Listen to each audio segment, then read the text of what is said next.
I don't even know because Yeah, that's a whole nother. Yeah. I remember Y.E.P.C. All right, you all. So we're gonna go ahead and get started. So are we recording? All right, so we are recording. All right, so like I said, this is second Adam and Eve, chapter XX, which is 20. All right, so in Adam and Eve, in second Adam and Eve, they've already fallen. You know, they had two children. What were their two children? Cain and Abel. And what happened with Cain and Abel? Yes, Cain killed Abel. Okay, so keep that in mind the whole time we're reading this. All right, and remember, Cain had chance after chance after chance to get it right, right? To confess and be like, look, this is what's in my heart. I need to get this right. But did he ever confess it? No. And when he didn't confess it, then the enemy came in, the enemy being Satan. He came in and poured more and more and more simple things into Cain's heart. So he acted it out and killed his brother. Okay? All right, so I'm going to start reading on verse 1. There's not a 1 right here, but you know that's verse 1. All right, so after Cain had gone down to the land of dark soil, so he got kicked out of where he was living with his family, he had to go. And his children had multiplied therein, so Cain had a whole bunch of kids. There was one of his kids whose name was Genon. So what was one of his children's name? Genon. All right, he was the son of Lamech, the blind, who slew Cain. So this is something you might not know. You know how we talked about blood for blood, like if you kill somebody, then somebody's going to kill you or kill one of your family members? Well, that's actually what happened to Cain. Did y'all know that somebody killed him? Genesis doesn't say this, but this is, second Adam and Eve. They took some books out of the Bible. So previously in second Adam and Eve, yeah, Cain got killed. Cain was out, and then he was walking with somebody, and a blind man came up to him and slew him, killed him. Yeah, the man was blind in some kind of way. He was swinging something, and he accidentally slew Cain. Wow. Yeah. The other person was just like going. I think it was an accident. I can't remember. So that will be in the previous chapters. I can't remember, but I do know that Cain died. He was killed. What about the other man? Yeah, she's not looking at that. Okay, let's just focus on this part, because if not, we're gonna run out of time to get into the important part. Okay. So a question was, shouldn't the other man have gotten killed? Maybe, I'm not sure. But remember, Cain killed somebody, and so because he killed somebody, then somebody was going to kill him. And if it's an accident, nobody is going to. If it's an accident, nobody is going to, come and avenge your blood because you didn't do it on purpose. Okay? But yeah, Cain was slain, and it's because he slew his brother. All right? So let me start over. After Cain had gone down to the land of dark soil, and his children had multiplied therein, there was one of his children, whose name was Genon, the son of Lamech, the blind, who slew Cain. All right, verse 2. But as to this Genon, let me go back for 1 second. This Genon was not Cain's son. He was the son of Lamech. So Lamech is the one that killed Cain. Okay? And then Genon was Lamech's son. So the person that killed Cain, this is his son. You understand now? Y'all got it?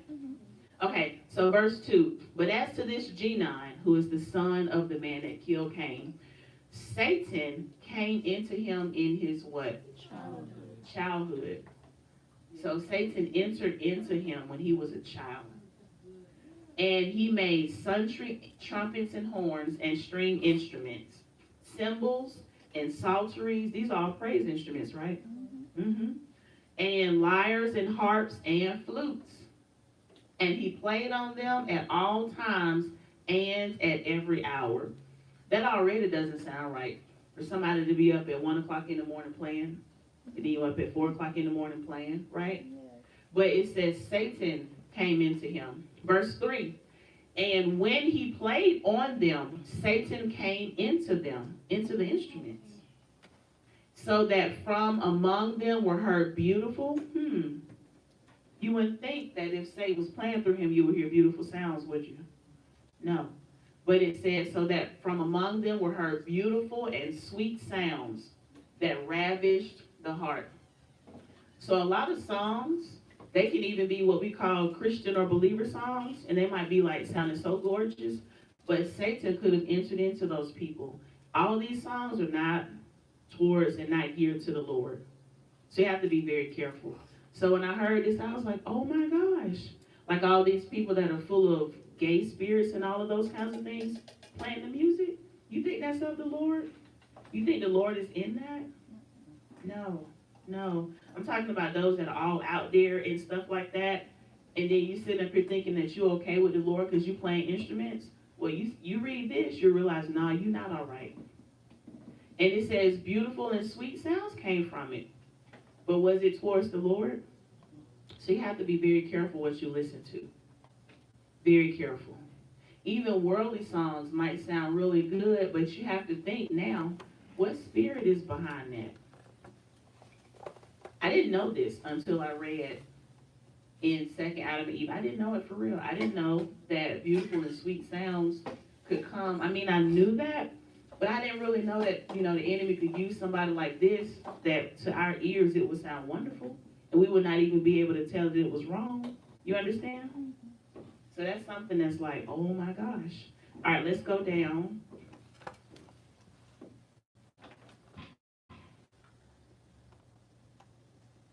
All right, so now we're on verse 4. Then he gathered companies upon companies to play on them. So not only was Genon playing, he gathered a whole bunch of people to play on these instruments with him. And when they played, it pleased the children of Cain. So remember, Cain's children were evil because their daddy was evil.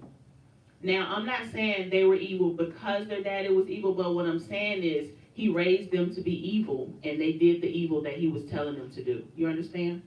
So just because his dad was evil doesn't mean all his children had to be evil, but all his children were evil.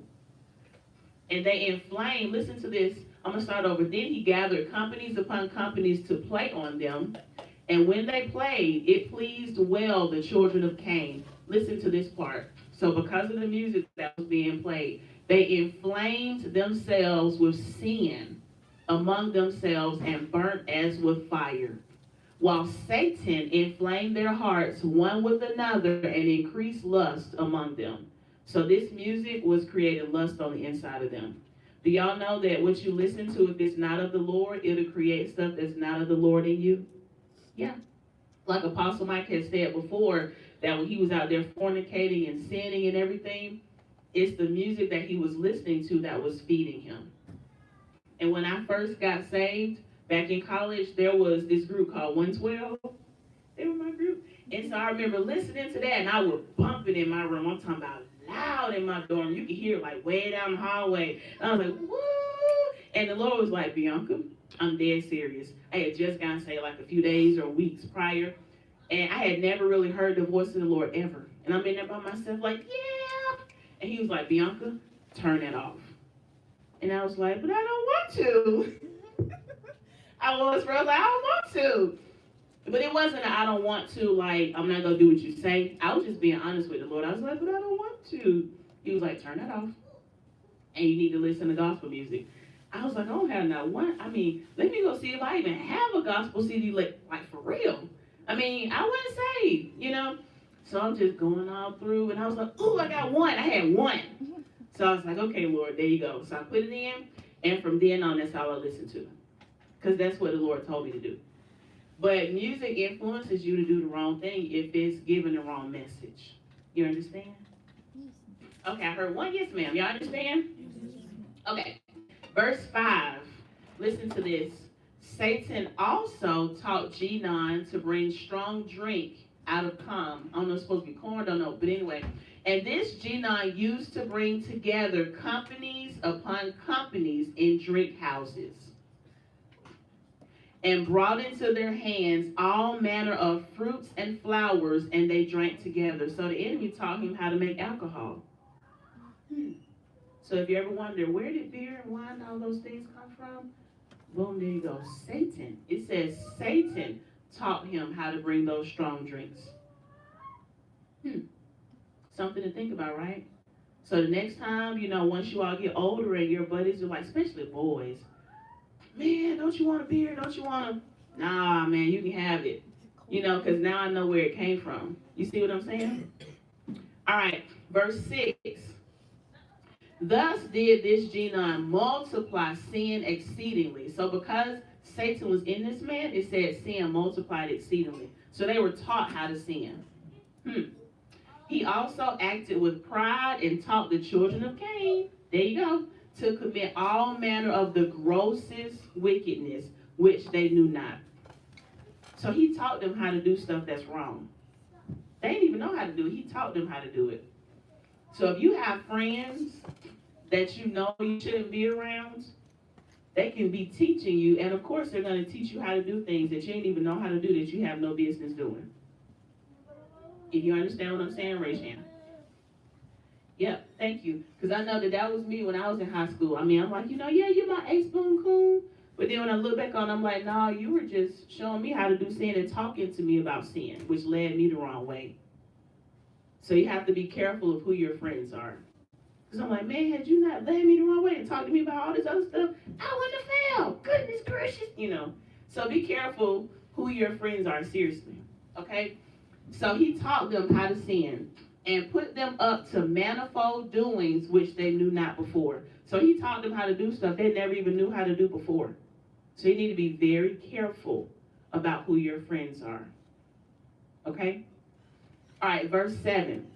Then Satan, when he saw that they yielded to Genon and hearkened to him in everything he told them, so when Satan saw that they were listening to this dude, he was like, oh, snap. So he said he rejoiced greatly. He was like, ooh, okay. I can win over some folks to evil and to sin. You see that? And then it says he increased Genon's understanding. So he gave him more understanding of sinful stuff. Until he took iron. Now listen to this part. I didn't know this either. But look. Until he took iron and with it made weapons of war. So he showed the man how to make weapons. So if you ever think, where do weapons come from? Boom, there you go. All right?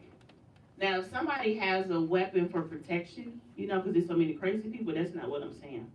But he told him how to use weapons of war. And I'm going to show you in this next verse what they did with the weapons. I want verse 8. Now listen to this part. Then when they were drunk, so remember the enemy how to make alcohol, right?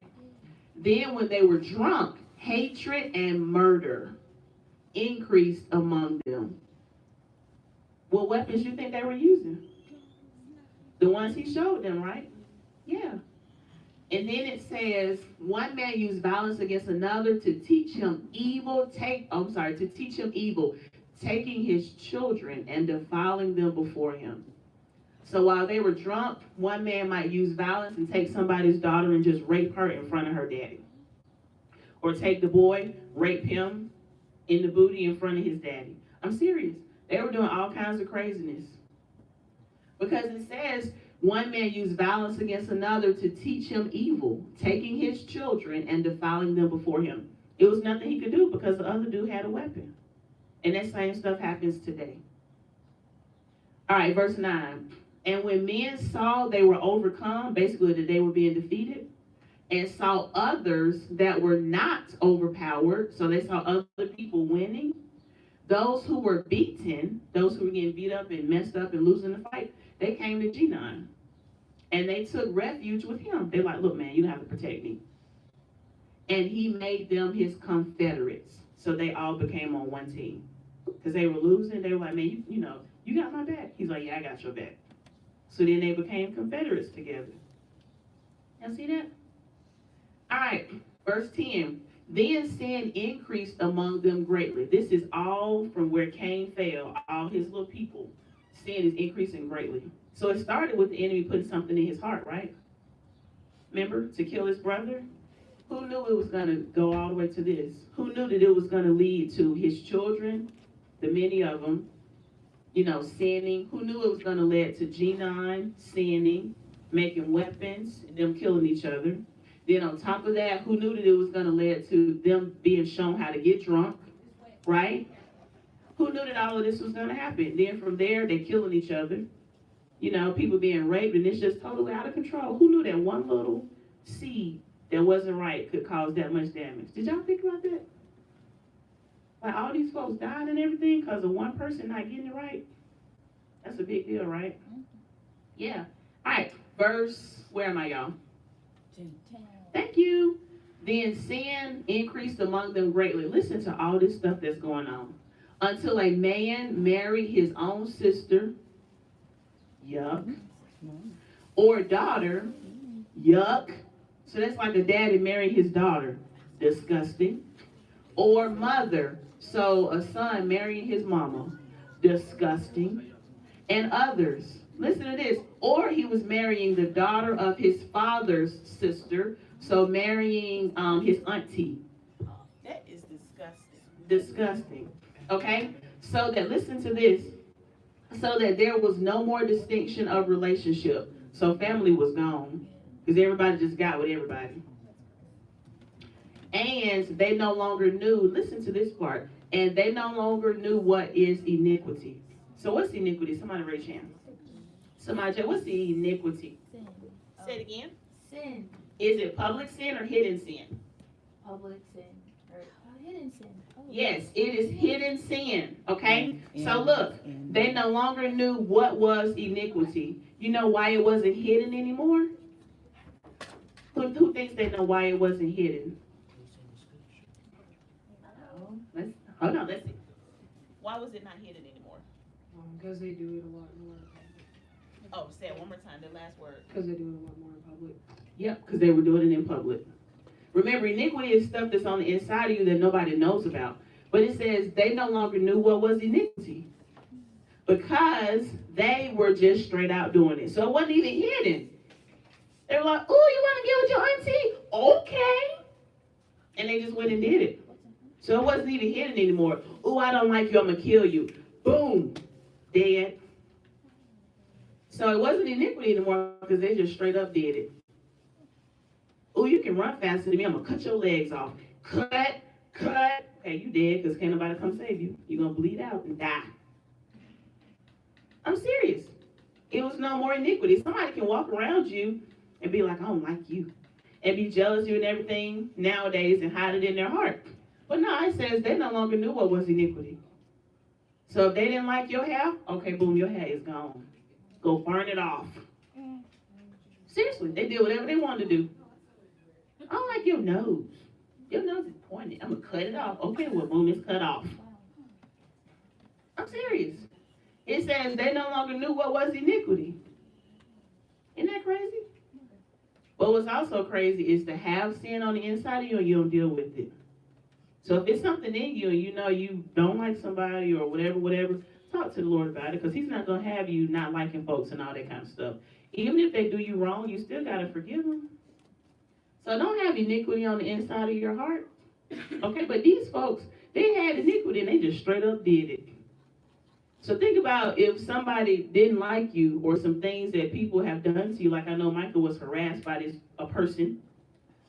Okay? But think about if they were able to do whatever they wanted to do and not just hold it in their heart. That's how it was for these people. Isn't that crazy? Yes? No? Maybe so? Yes. Yeah. Okay? But it's also crazy to have stuff in your heart like, I can't stand you. And you like, hey! That's crazy too. All right? But they did wickedly, and the earth was defiled with sin. And they angered God the judge who had created them. Okay. Still haven't gotten to the meat.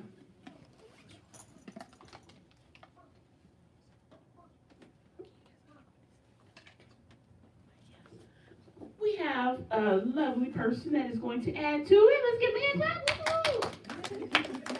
All right, ladies and gentlemen, just want to add a little something in terms of what Miss Bianca was talking about. But I have a question for you. How many of you guys would sleep with your sister? Okay. All right. So how many of you young ladies would sleep with your brother? No. Okay. But you understand this is some things that they were doing, right? Now, let me ask you another question. How many of you guys have used profanity? And you don't have to answer me if you don't want to, but if you want to be honest, go ahead. How many of you guys use profanity? Okay. And you knew that wasn't right, am I right? Okay. How many of you guys have did something because and you knew it was wrong, but you did it because everybody else was doing it? Anybody raise your hand? I know I have. Now, watch this. You understand, one thing, once you guys understand about Enon and some of these sins that these people were doing was that it started as a progression. So it started at one level and it just began to increase and get worse and worse. So, for example, so you start, okay, you got the drink, so okay, let's just go ahead and have a drink. No, it's okay, let's go ahead and drink, just a little bit, just take a little bit. And you understand that from the little bit of a drink, then all of a sudden it explodes to where you're just sleeping with everybody, you're just doing whatever you want to do, you're killing people. Y'all see that? So one thing you want to understand about sin is sometimes it may start in what we feel is innocent. Well, it's just a little bit. Let me just try it out just a little bit. I don't want to go too far, just want to do a little bit. But once you take that first step towards doing wickedly, doing sinful things, then guess what? It's hard to come back, and it's hard to stop. So you say, well, I'm just going to try it out just a little bit. Next thing you know, you all into it, and you've gone all the way. And you look back, and you're like, how in the world did I get to this point? Because a lot of times, a lot of us, especially in here, we say, well, how in the world could you go around killing people and, sleeping with everybody you want to sleep with? How in the world could you allow that to happen? But ladies and gentlemen, it was a progression.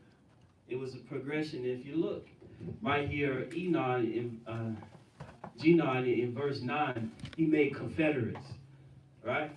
How many of you guys heard of a gang before? That should be everybody. Raise your hand if you heard of a gang before. I need everybody. Okay. All right. Now guess what? That's what this is. You got different gangs. Now guess who they're ganged up with? Look at who they're ganged up with. They're ganged up with Satan.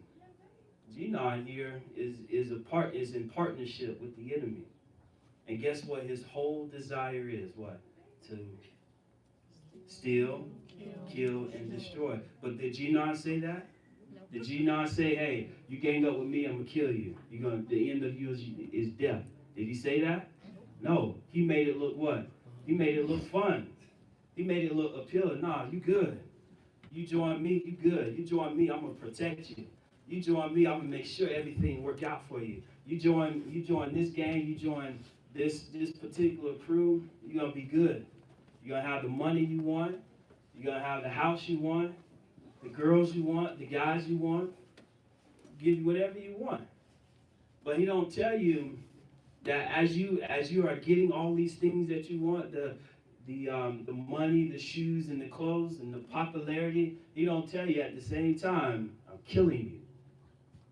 You just don't realize it. And you don't know it's too late till it's too late. So that's the thing we got to be careful of, ladies and gentlemen. We're going to go into more detail in just a second, but like I said, be careful. Because once you think, hey, I'm just going to do a little bit and come right back out, it doesn't work like that. Amen. And also, in addition to what Elder Williams said, sometimes you might be thinking, well, I can just do a little bit and then I'll be okay. Now, the enemy's not going to stop there. You're going to have to keep going and going and going and going until ultimately you're out there sinning, just like the people you look at and talk about, like, man, look at them. You'll be just like that. And it all started with just one little small thing that you thought was a small sin. All right. Let's go to, am I on 11? Yes. Okay. Verse 11, but Genon gathered together companies upon companies, and listen to what they're doing, y'all, that played on horns. Y'all remember that from earlier? But are the horns of the Lord? No. And on all the other instruments we have already mentioned, at the foot of the holy mountain. So like I said, be careful what you listen to. And a lot of this stuff that's supposed to be gospel, it is not unto the Lord, for real. Some of that stuff sounds just like the world. And it sounds like lustful music. I'm like, what in the world is this? And a lot of times, I don't even, my children will tell you, my radio is off. And it's been like that for about 2 years. I just ride in the car and it's off. Because everybody that says they're singing for the Lord, they're not singing for the Lord. All right? But listen to this part. We're about to get into the good stuff. Okay? So, they were at the foot of the holy mountain. Okay? So, if they're at the foot, think about this. If they're at the foot of the holy mountain, are they on the holy mountain? No. So, where do you think they are? The top or the bottom? They're at the bottom. Okay? So, imagine a mountain, right? And then they're at the bottom. Because when Cain sinned, he got kicked away from everybody. So, Cain and all his people are at the bottom of the mountain. Who do you think is on the holy mountain? Yeah, the good people, right? Abel and the good people. Yeah, that's right, Micah. Yeah, good job. So, and they did so they all took their instruments and went to the foot of the holy mountain. Why do you think they're going to the holy mountain? Who wants to raise your hand and just guess? Jeremiah? Because they want to join them because it looks fun. Okay. Well, tell me, why are the evil people going to the bottom of the holy mountain? Okay. Dominion. Is it so that they can cause the other good people to sin with them? Absolutely correct. Yes. So it's so that they can cause the good people to sin. Because why would evil people go to a holy mountain? Just like when the Lord was like, Bianca, stop listening to 112, and I was like, I don't want to. Okay? I was like, no, I'm good. But now I was like, I'm going to obey the Lord and do what he told me to do. Okay? So why would evil people go to the holy mountain? To bring people down with them. You understand? All right.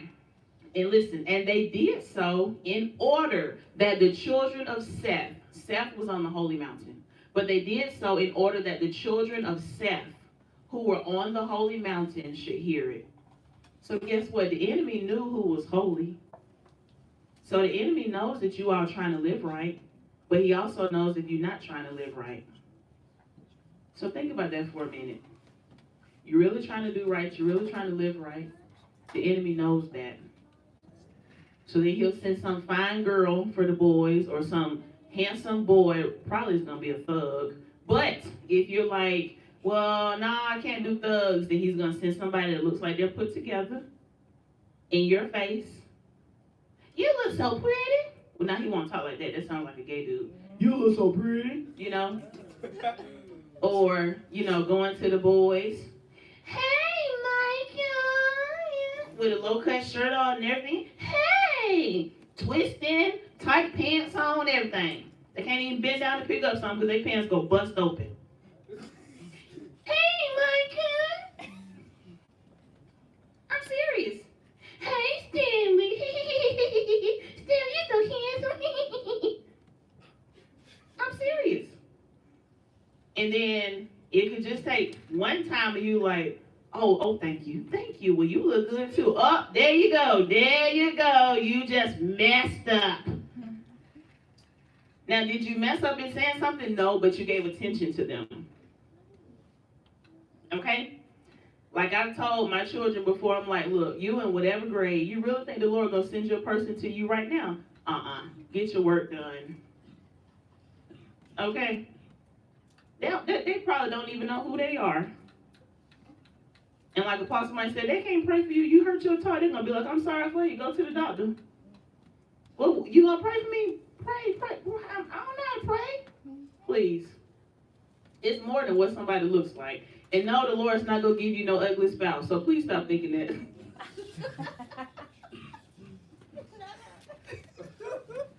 He's not going to give you somebody ugly.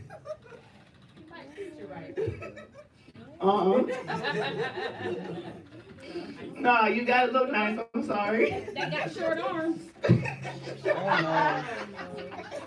They need to treat you nice, yes. But he's not gonna send you something that look ugly. I'm sorry. No. But beauty is in the eyes of the beholder. So other people might think they're ugly, but if you don't think they're ugly, then boom, there you go. He adjusts your eyes so that you don't, your eyes will be adjusted. Yeah, maybe your eyes will change. Right. Like his ears over here, his nose over here, like his toes. Never mind, but yeah, if you look good, then boom, there you go, keep it moving. All right. Anyway, so like I said, you don't have to be like, but nah, she fine, or nah, he look good. I'm gonna snatch you up now. Nah, nah, nah, nah. Just wait on the Lord. He's got something way better for you because they could look fine as I don't know what, but be Terrible on the crazy. inside. I'm talking about Messed up straight in the head. crazy.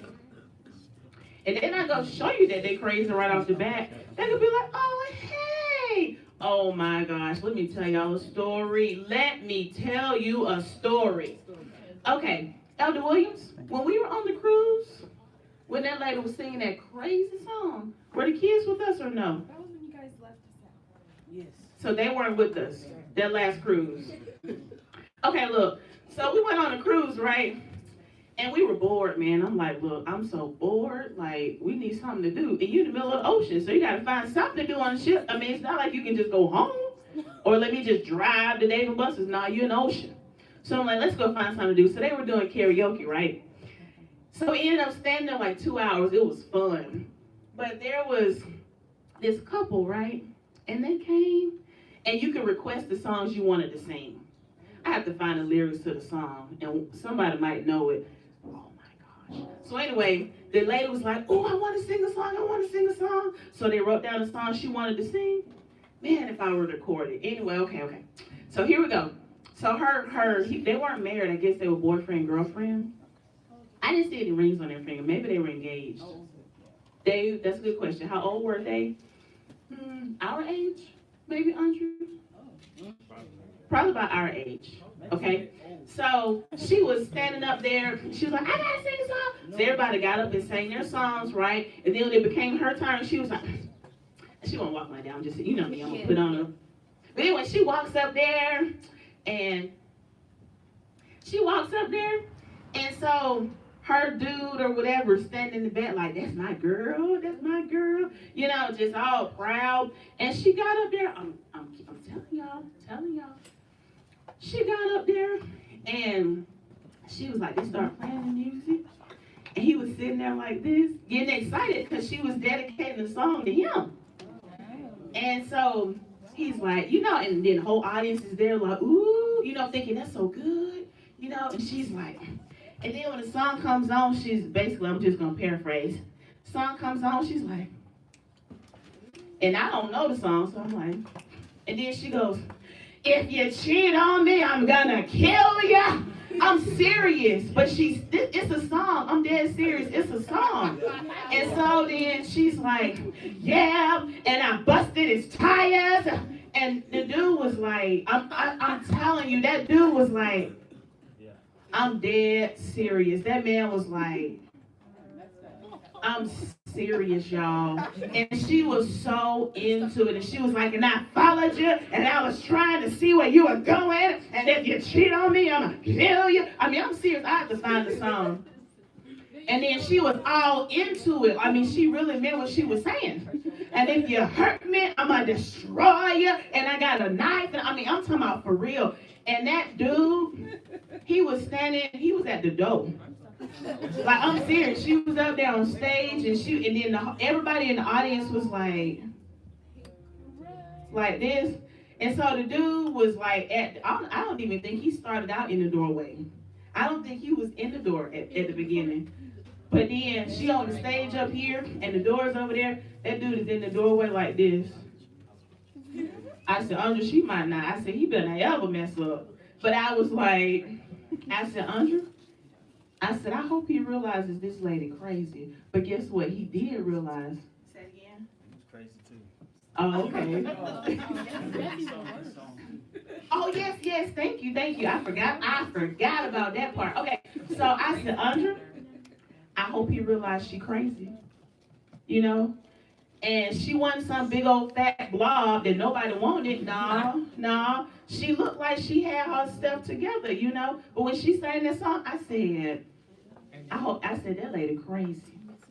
And so he went from, you know, smiling to a straight face. I said, Andrew, if he was thinking about marrying her, it's over now. I'm serious. That dude was like, I done got with a crazy woman. I'm serious. She was like, if you ever try to leave me, I will slash your tires, I will kill you, I will follow after you, I will hunt you down, you're not going nowhere. I am dead serious. And she was dead serious.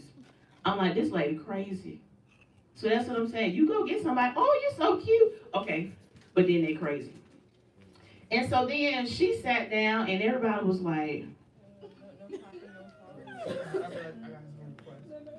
I'm like, Andre, maybe we need to go because she crazy.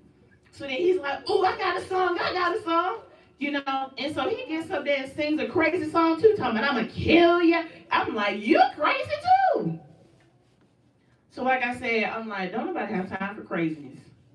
So like I said, just hold on, you know.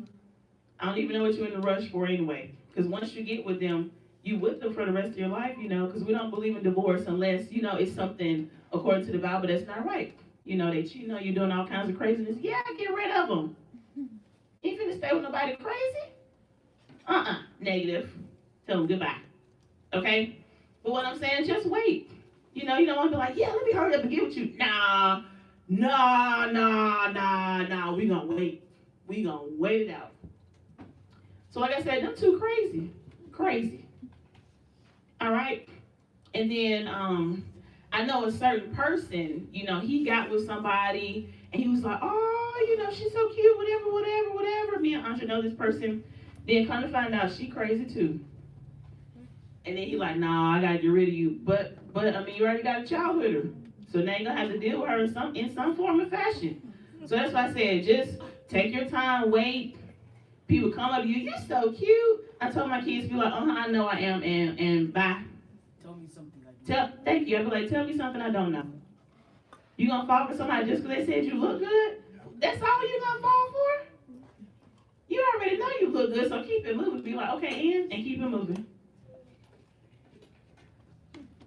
I mean, why you gonna be like, oh, he said I'm cute. Oh my gosh. You better go sit down somewhere. You should already know you're cute. Keep it moving.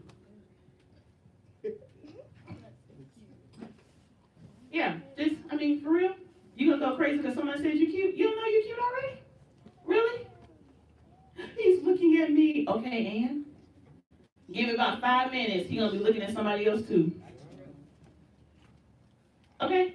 And then for the boys, give about a few days or whatever. Let a new student come in. Oh, they done forgot about you.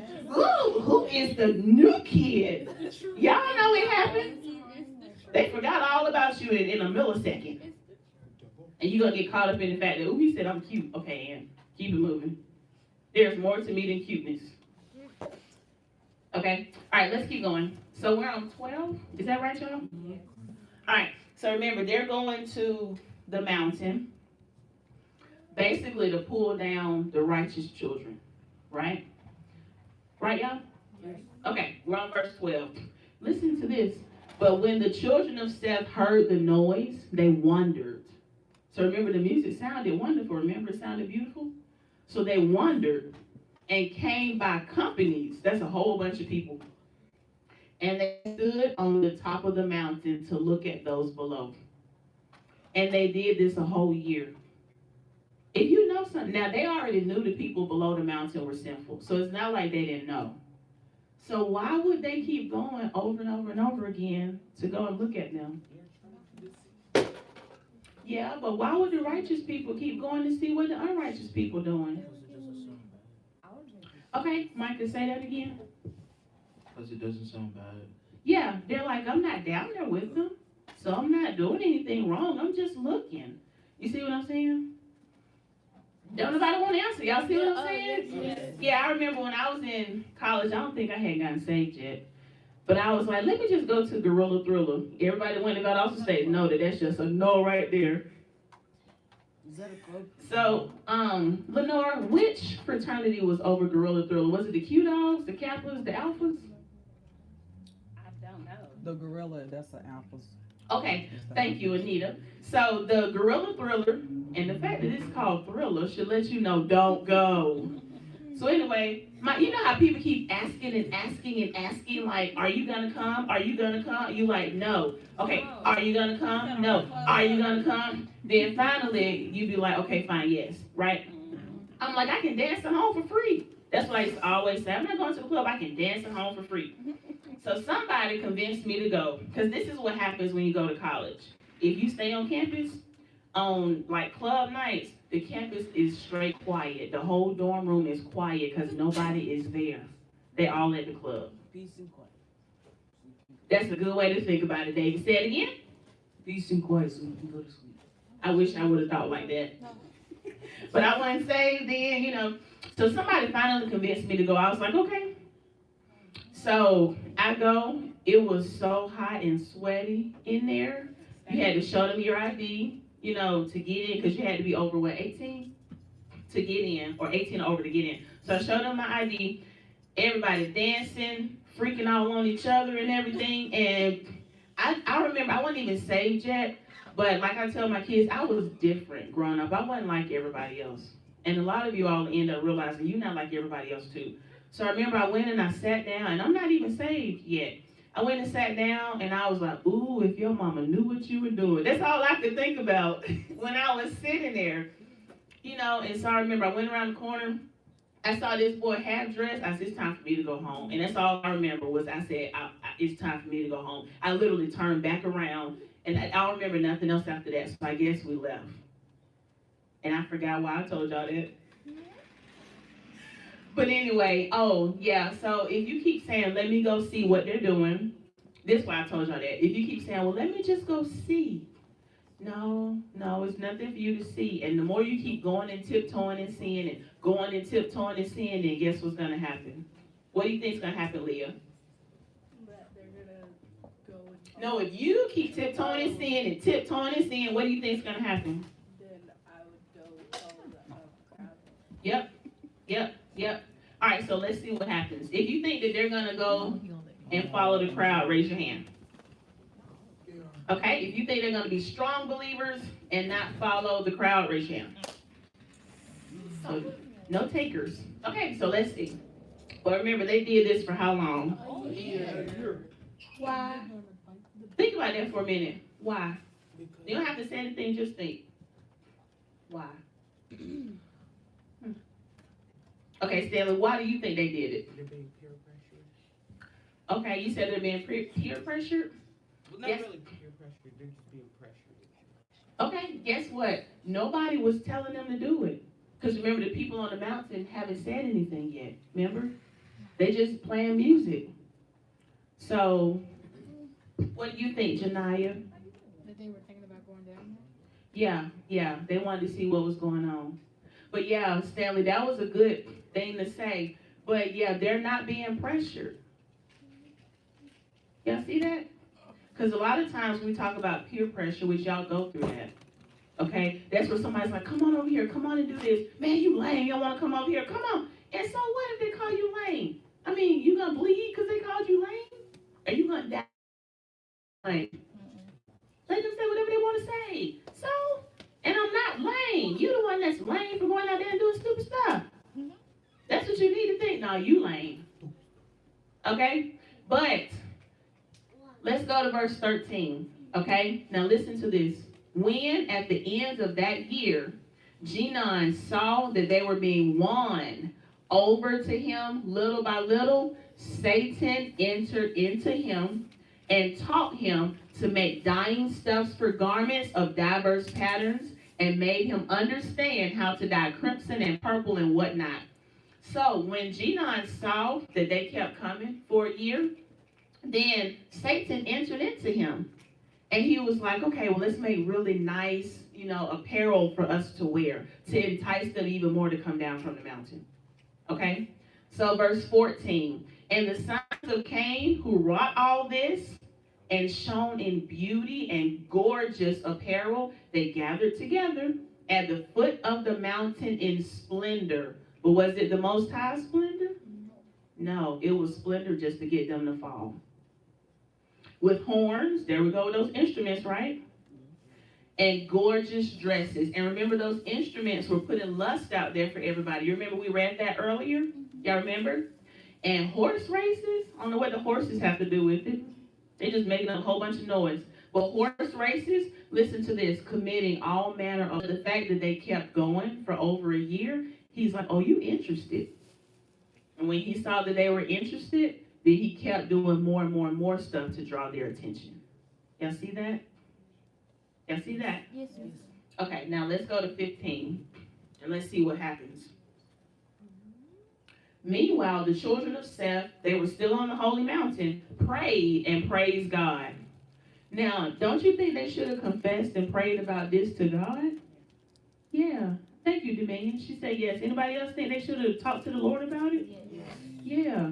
If you're being tempted to do something wrong, you need to talk to the Lord about it. You can't sit up here and go praise the Lord over something that's in your heart that's not right. Micah, sit up for me. You can't sit up there and do that. What I look like, I'm full of sin, and I'm like, hallelujah, hallelujah. Nah, because I can hallelujah all day long, but I need to get my heart right. So you need to be like, nope, time out, push pause. Let me get my heart right first. Then I can go praise the Lord. Because if your heart's not right and you know you in sin and you living sinfully, your praising God is wasting time. And you know how many people do that? When I was telling you about all the people that sing in gospel music, but they're gay and they're living gay on purpose, they're just not even living right, then they go praise the Lord. You're not praising the God of the Bible. You can't just go sin and be like, okay, you know, I can still go praise the Lord. You're not living for the Lord, so why are you going to fix your mouth to praise the Lord? You're not praising him because he's not hearing it. Now, if you saying you need to get it right and you're not just out there always doing the wrong thing, that's different. But I'm talking about people that's just doing stuff on purpose and you know you're not living right. Why would you think the Lord hears your praise? He like, nah, get your heart right, then you can come back to me. Y'all understand? Okay. So it says, they prayed and praised God in the place of the host of angels who had fallen. Wherefore God had called them angels because he rejoiced over them greatly. He's talking about those that used to live for him and then they failed. That's what they're talking about. The Lord used to rejoice over them greatly when they were living right. Okay?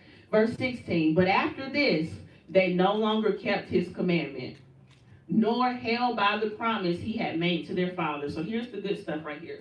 So after this, it says they no longer kept the Lord's commandment. They nor held his promise he had made to their fathers.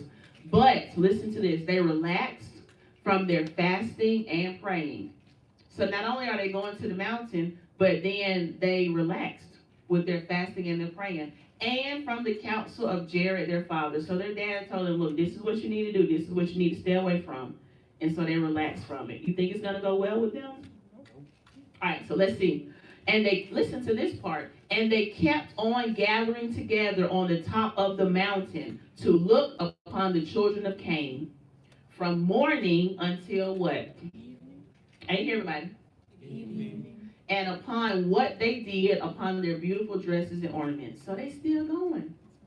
Okay? Verse 17. They probably think, I didn't do nothing wrong. I was just looking. Okay, well, your looking is still wrong because it's putting a seed on the inside of you, and your looking is going to make you get off the mountain. So watch.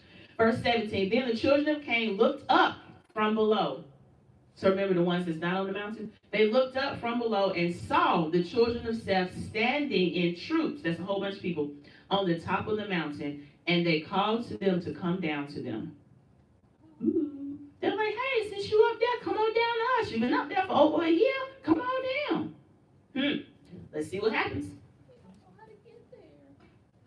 Yep, verse 18. Thank you, Miss Tina. But the children of Seth said to them from above, we don't know the way. Maybe if you don't know the way to get there, maybe you don't need to know the way to get there. Right? That's just like if somebody smokes weed. I'm just going to be real with you. I don't smoke weed, never did. But I'm just give you an example. So let's say somebody smokes weed and they're like, okay, yeah, man, I'm going to come over there. I don't know why anybody would want to smoke weed, but I know it's those of us in here that have done that, probably peer pressure and stuff like that. But growing up in Decatur at a high school, that's all you smell was weed. I'm like, that man stink. Who would want to smoke that stuff? And then the boys walking around, they losing their voice. Like, man, what's wrong with your voice? It wasn't like that in 6th grade. Then they mouth black. Then when they open their mouth to talk, it's all black. I'm like, man, what you do to yourself? But you already know what they did to themselves. Growing up in Decatur, if you didn't smell weed, it was a surprise. Then they come in class. sitting down next to you, like, man, what's wrong with you? But you already know what's wrong with them. They high, I don't know what. Okay? So, they said, we don't know the way. If you don't know the way, maybe you shouldn't be doing it. Okay? Then Genon, the son of Lamech, heard them say that they did not know the way. And he bethought himself how he might bring them down. Listen to who showed him how to tell them how to get off the mountain.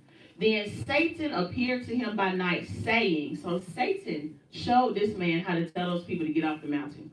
There is no way for them to come down from the mountain on which they dwell, but when they come tomorrow, say to them, come ye to the western side of the mountain. There you will find the way of a stream of water that comes down to the foot of the mountain, between two hills. Come down that way to us. So the enemy showed them how to get down there to sin. Verse 20, then when it was day, Genon blew the horns and beat the drums below the mountain, as he was wont. The children of Seth heard it and came as they used to do, but they don't know what's waiting on them. Watch this. Verse 21, then Genon said to them from down below, go to the western side of the mountain. There you will find the way to come down. Verse 22, listen to this. But when the children of Seth heard these words from him, they went back into the cave. Jared is their dad. They went back into the cave to their dad to tell him all that they had heard. Now listen to what their daddy's going to tell them. Then when the daddy heard it, he was grieved, for he knew that they would transgress his counsel. He already knew that they were not going to do what he told them to do. So when your parents give you knowledge and wisdom, it's because they know something that you might not know. So you need to listen to them. And it's probably because they've been there, done that. All of us have been there, done that. We can tell you tons of stories. I know I've given my children my whole life story, basically. They know everything. But it's because they've been there, done that before, and they don't want you to go there. But he knew that they were going to transgress his counsel. He knew that his children were not going to listen to him. That's a bad thing for somebody to give you warnings and you don't listen. Verse 24, after this, 100 men of the children of Seth gathered together and said among themselves, come, let us go down to the children of Cain and see what they do and enjoy ourselves with them. Remember, the dad told them, you don't need to go. But then they were like, come, let us go down. So they just blatantly disobeyed. Verse 25, but when Jared heard this of the 100 men, this is the daddy, remember? He heard this of the 100 men, his very soul was moved and his heart was grieved. He then arose with great fervor and stood in the midst of them and adjured them by the blood of Abel the just. Let not one of you, he's begging, let not one of you go down from this holy and pure mountain in which our fathers have ordered us, I guess it's supposed to say us to dwell. But he's like, look, please don't go down. He's like begging. Verse 26. But when Jared saw that they did not receive his words, he said unto them, O my good and innocent, he's still giving them warnings. O my good and innocent and holy children, know that when once you go down from this holy mountain, God will not allow you to return again to it. So a lot of times we think that we can go sin and we'll be all right. Well, let me just go fornicate and then I can come back and, act like I'm all holy and I ain't do nothing wrong and I'll be okay. No, it don't work that way. And he told them, look, as soon as you go do it, God will not allow you to return again to it. So let's see what happens. Let's see if the daddy was right. Verse 27, he again adjured them, saying, I adjure by the death of our father Adam and by the blood of Abel, of Seth, he's talking about all the righteous people, of Enos, of Canaan, and of Mahalalel, to hearken to me and not to go down from this holy mountain. For the moment you leave it, you will be reft of life. He's like, look, this is why I don't want you to go. And your parents, we beg and plead. We're like, look, please don't do it. Stop. We're like, don't have boyfriends and girlfriends, because the moment you do, your holding hands going to go to kissing. Your kissing going to go to touching. Your touch is going to go to, oops, I lost my virginity. We are begging you all not to do it. So that's what he's doing. He's like, look, For the moment you leave it, you will be reft of life and of mercy, and you shall no longer be called children of God or the Most High, but children of the who? Devil. 28, listen. But they would not hearken to his words. They wouldn't listen. So verse 29, Enoch at that time was already grown up. Enoch is righteous. And in his zeal for God, he arose. So he's like, look, if you won't listen to him, listen to me. Hear me, O ye sons of Seth, small and great. When ye transgress the commandment of our fathers and go down from this holy mountain, ye shall not come up hither again forever. He said forever. Forever is forever. Because remember, we as parents have a responsibility, and we're not going to hell just to try to please y'all and let you do what you want to do. We have a responsibility to tell you what you're supposed to do, whether you like it or not. So he's like, look, you don't need to do this. So let's see what happens. Verse 30, but they rose up against Enoch. That means like they rose up against him and would not hearken to his words, but went down from the holy mountain. So listen to this, verse 31. And when they looked at the daughters of Canaan, at their beautiful figures, we talked about that. They're like, man, they fine. And at their hands and feet dyed with color and tattooed and ornaments on their faces, the fire of sin was kindled in them. Listen to this. Then Satan made them look most beautiful before the sons of Seth. So they probably weren't even cute.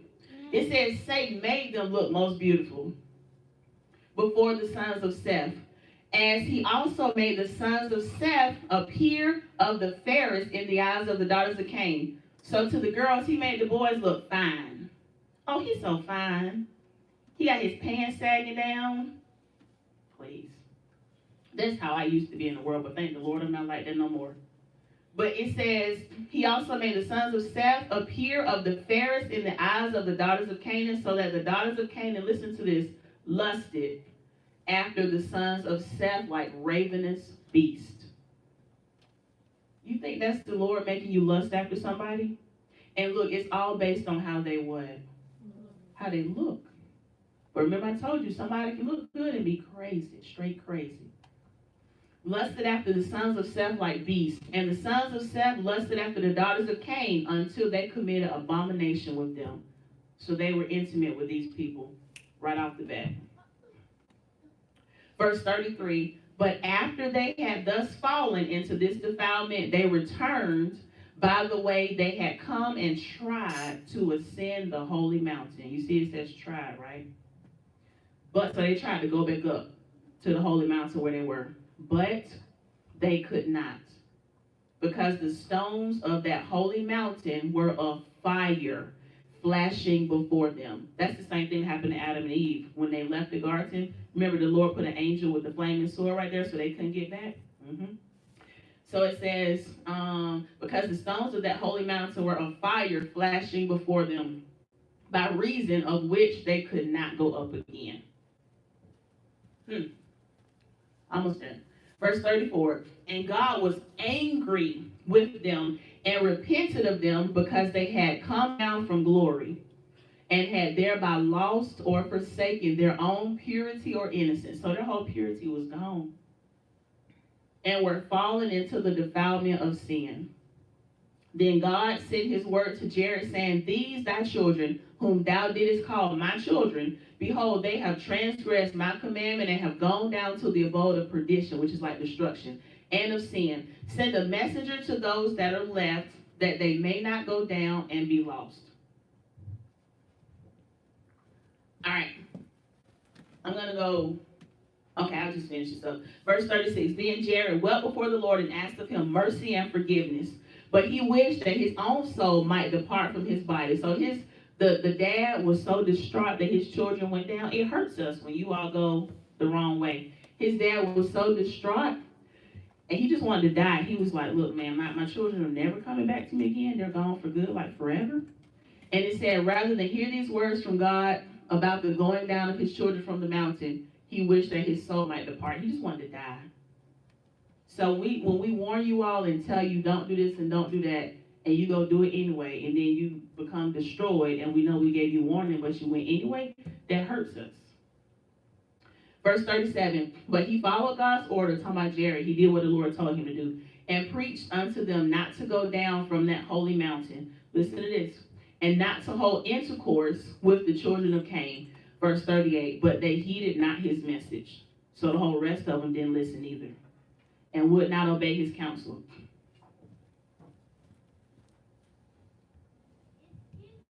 See, I told you I didn't like the picture at the top. Okay. After this, another company gathered together, and they went to look after their brethren, but they perished as well.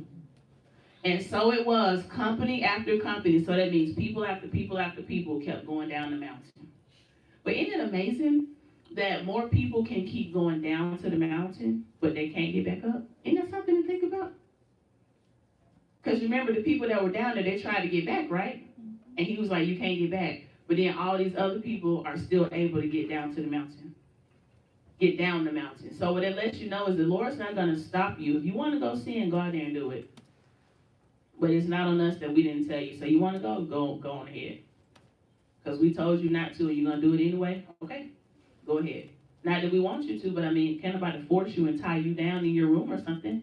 You know, if you want to go mess your life up and go do stuff people told you not to do, then boom, there you go.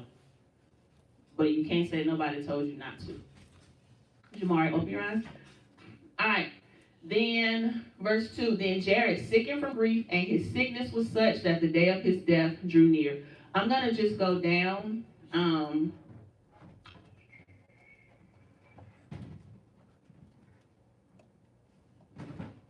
All right, so verse 4. He said to Methuselah, who was Enoch's son, Lamech, and Noah, he said to them, ye are righteous, innocent sons. Go ye not down from this holy mountain, for behold, your children and your children's children have gone down from this holy mountain, and have estranged themselves from this holy mountain, through their abominable lust and transgression of God's commandment. It started innocent, didn't it? They just went looking. And their looking turned into you fail, and then all these other folks fail, then all these other folks fail, then all these other folks fail. Because when it said your children's children and your children, it could have been one, let's say one brother went and the sister stayed. But then because the brother went, the sister went on down there too. So you have a responsibility to keep your brothers and your sisters right. Because what if they look up to you? And you're like, well, let me go do this simple thing. And then they follow on behind you. You know how many times that's happened? It happens all the time. All the time. One brother falls and then somebody else is like, well, my brother did it, so I'm going to go do it. Like I've worked with kids who ended up getting in a game because their brother did it. Now, if your brother or sister's going to do something wrong, let them go do it. But you don't have to go follow them. If you know it's wrong, don't follow them. Tell your parents, hey, they're doing such and such. But you don't go with them. Why you got to go and die with them? All right, and have estranged themselves from this holy mountain through their abominable lust and transgression of God's commandments. But I know through the power of God that he will not leave you on this holy mountain, because your children have transgressed his commandment and that of our fathers, which we have received from them. We're almost done. Verse 6. But, O my sons, God will take you to a strange land, and ye never shall again return to behold your eyes this garden and this holy mountain. So he's like, the Lord will take you to a strange land. And he says, you'll never again return to behold this garden or the holy mountain. And this is the wisdom he gives them. O my son, set your hearts on your own selves and keep the commandment of God which is in you. So this is something to you all. Keep the commandment which is in you. It's not like you don't know. And when you go from this holy mountain into a strange land, take with what he's telling them, take with him the body of Abraham and everything. But anyway, I'm going to focus on this part. O my sons and my daughters, set your hearts on your own selves and keep the commandment of God which is with you. Don't let them tempt you, because they're only tempting you to have you to sin and fall. And remember, when they get done with you, they don't care about you. They're just going to go get somebody else to fall too. Because remember, everybody kept falling and falling and falling. Y'all remember that? So they're just trying to bring you down. That's it. I'm going to go all the way down to the bottom. It might be on the next one. I just want to show you. Okay, I'm going to start. This is the last verse. verse 10. Listen to this. Altogether, not one of our fathers or of their children remains on that holy mountain. Everybody left. Everybody. Except three people. Y'all see that? Except three people. Methuselah, Lamech, and Noah. And this is the same Noah that built the ark for the flood. For all the rest went down from the mountain. All of them. All of them. And fell into sin with the children of Cain. Remember, when they went down, they couldn't get back. Therefore, were they forbidden that mountain. They were forbidden the holy mountain. And none remained on it but those three men. So it's going to be more people doing wrong than doing right. So don't start looking into stuff you shouldn't look into. You have a question, ask your parents. Because peeking and all that kind of stuff is going to lead you further and further into sin. So that's your message for today, something for you to think about. You might think it's innocent. Their little stuff seemed like it was innocent, but they could never get back once they went astray. So just make sure what you're being taught, you don't forget it. And encourage your brother or your sister. If you see them doing something wrong, be like, hey man, you know we're not supposed to be doing that. Y'all help each other out. And if your brother or your sister tells you that you're doing something wrong, don't be like, man, leave me alone. I'm going to do what I want to do. Okay, going down the mountain then. But if they're trying to help you not to sin, you need to be thankful for that. Because we as adults, we help each other out. We be like, nah, man, you can't go off on that person. You can't whatever. We help each other out, too, to stay on the mountain. So that's y'all's lesson for today. Are there any questions? Elder Williams? Yes, Jeremiah. Here. The person slew Cain. What is his name, Lamech? Lamech was his daddy. I think Genon was the one that, no, Lamech was his daddy. His name was Genon. Genon was the one that ended up doing all that sinful stuff, teaching people how to do the wrong thing. Did I answer your question? Okay.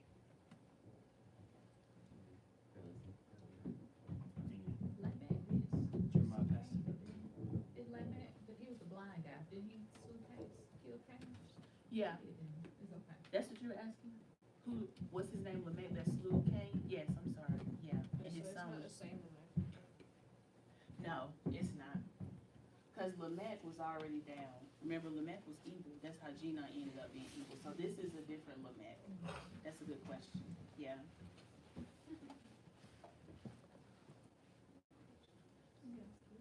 So did Jared stay on the mountain? Because it said only 3 people stayed. Jared died. He was there, but he ended up dying. So the only 3 that were still left alive were these 3. The part that I skipped up above was Jared dying. Yeah. With Lamech and Methuselah, were they around the time that Noah was building the ark? I think they ended up dying too. Because the next one is a whole nother chapter, like a whole nother book where it says next introduction. So I think Methuselah and Lamech ended up dying. At some point they died. Yeah. They died before the ark was completed.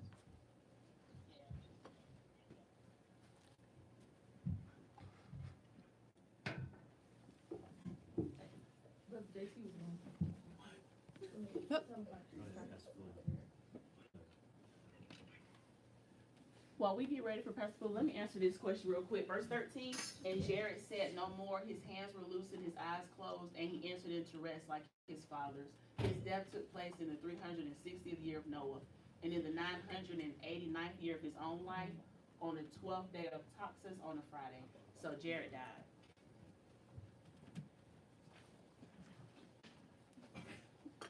No, I think what I'm talking about Jared, the fact that he, if y'all have read before that, you see that Jared actually went down, but he was tricked to go down. Satan tricked him to go down above that, and he went down, and he was able to come back. And see, that's probably why the reason the kids, because they thought since he was able to come back, they probably was able to come back. but he went down under different conditions because he thought he was following the Most High. He thought that he was following him when he went down, because he saw the images of his father, of Adam, and all those himself. He saw the images, so he followed. He thought he was following them, and he went down the mountain, and that's when he saw all this abomination, all this stuff, and then he realized that it was not his ancestors. So he cried on the Most High, and the Most High brought him back. And so that's why you see the kids when they would watch. And what happened is, after we talk about, I remember brother, he was talking about sin is progressive. You see, when they went down the mountain, they looked down the mountain out of curiosity first. Curiosity is because they wanted to see what was going on. But we have four, in your body, on your head, you have 4 intakes and 1 outtake. We have 2 eyes and 2 ears that go and feed into our hearts, and everything is released out of your mouth. They begin to look and listen to the point where they were drawn away from what they're supposed to do.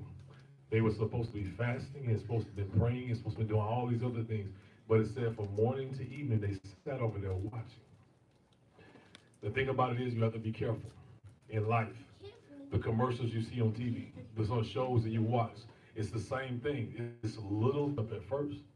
First, it was just the music playing, it was simple. Then all of a sudden, the women started, they noticed that how they kept watching them. And they saw, they checking us out. So they amped it up more. So they did more and more and more.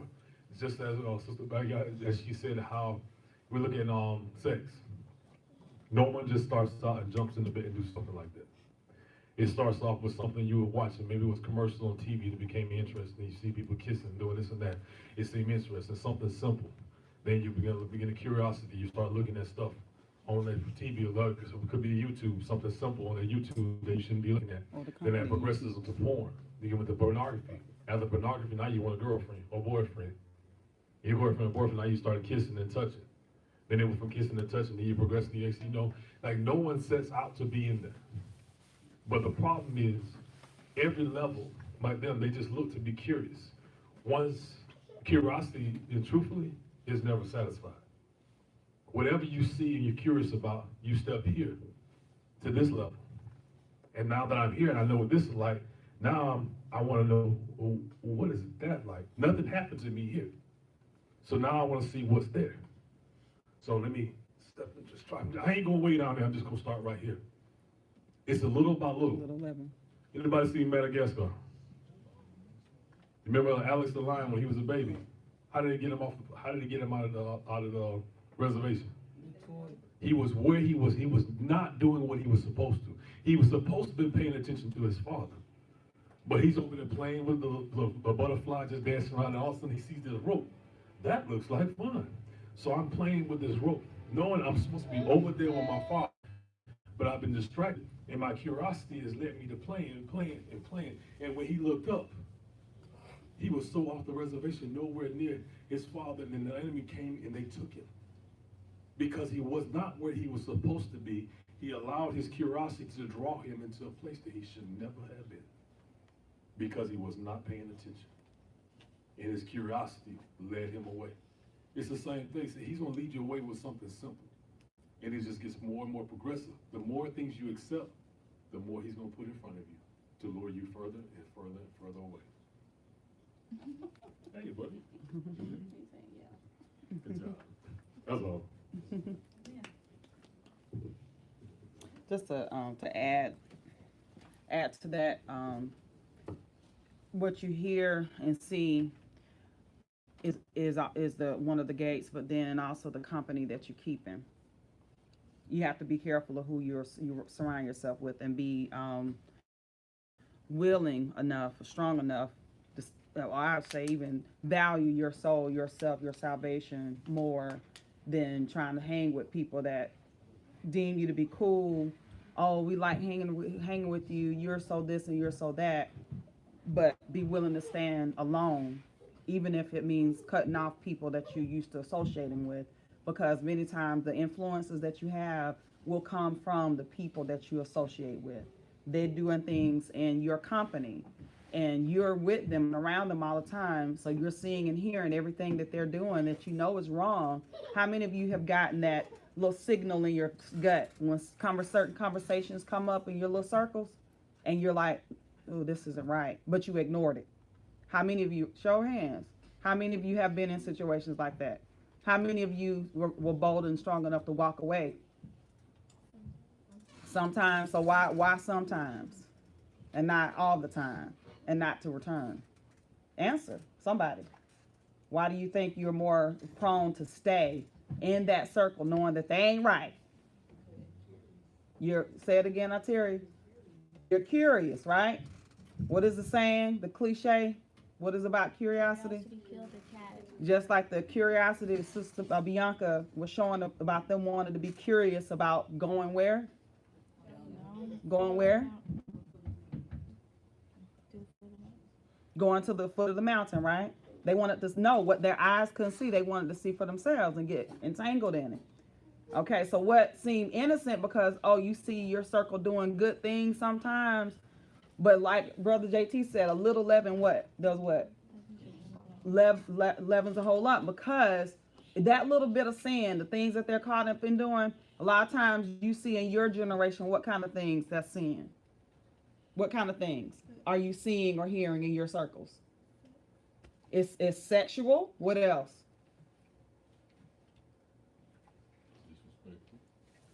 Come on. We helping y'all out, but we want to hear from you. You guys are the ones that are seeing and hearing. We can tell you what we assume it to be because of our experiences, but when you're not with your parents, 8, 9, 10 hours a day at school, and you're around all this stuff, because most of your teachers are not righteous. They're not monitoring what you're doing and making sure. You know your parents don't like that. You get very few educators that'll speak up. Some of the teachers are involved in the conversation. Yeah, some of the teachers. In this day and time, the educators, y'all know. Some of the teachers, not saying you guys here, but some teachers in some school systems are engaging in the same type of activity with the students. That's unclean. That's filth. And they're not stopping it. But you guys in your circles are being exposed to these things. So Brother JT was trying to help y'all out. He said being disrespectful. What ways are you seeing that being disrespectful? Talking bad about their parents. Okay, so some kids talking bad about their parents. What other ways? Speak, y'all can speak up louder. Do what? The choosing not to listen, right? What, Micah? Talk about the teacher. Talking openly about the teacher. What else? Jeremiah? Doing what? Being bold, running out of the classroom. Educators, y'all see this happening? They just get up and walk out, run out. Don't have any type of respect for authority. Okay? And what else? Because there's a lot more things, a lot of things that could influence you to act the same way. Because why is, besides curiosity, what's another reason why most of you stay connected to that stuff? And you won't do anything. What is one reason why you won't take action? You're ashamed or embarrassed. You may be ashamed or embarrassed. Okay, give me a little bit more about that. Because what? Y'all know. You might enjoy it. You what? You might enjoy it. You might enjoy it, or what else? This is a big one. Say it again, Natalia. You want to be accepted. So think about that. Why would you want to be accepted by people that are not holy and righteous? How backwards is that? Think about it, kids. Examine your circles. Are your circles righteous? Can nobody answer? Uh-oh. Y'all, they're not answering. Are your circles righteous at school? They're not? So why are you in those circles? Y'all need to change up, don't you? Or walk alone. How many are willing to stand alone? Just be honest. You're willing to stand alone. Even if it means they're going to talk about you and you're going to be singled out. And your confidence, see, goes back to just being confident. Okay, adults, how many of you in your experience have situations where you chose to stand alone, but you had a level of confidence? Explain that to them. If you chose to just, hey, I'm walking alone on this thing, but what was it like for you? What made you set right your here, mind? at the little Christmas little thing that they did, and everybody was so, they didn't come and confront me face on, but they had little innuendos. Why she isn't here? And I heard all this going on down there or whatever, but I knew since what we've been learning, I've actually taken hold of that, and I'm like, you know what? This is what I'm gonna stand for. Doesn't matter if the whole school is doing this Christmas, whatever, passing out gifts, whatever.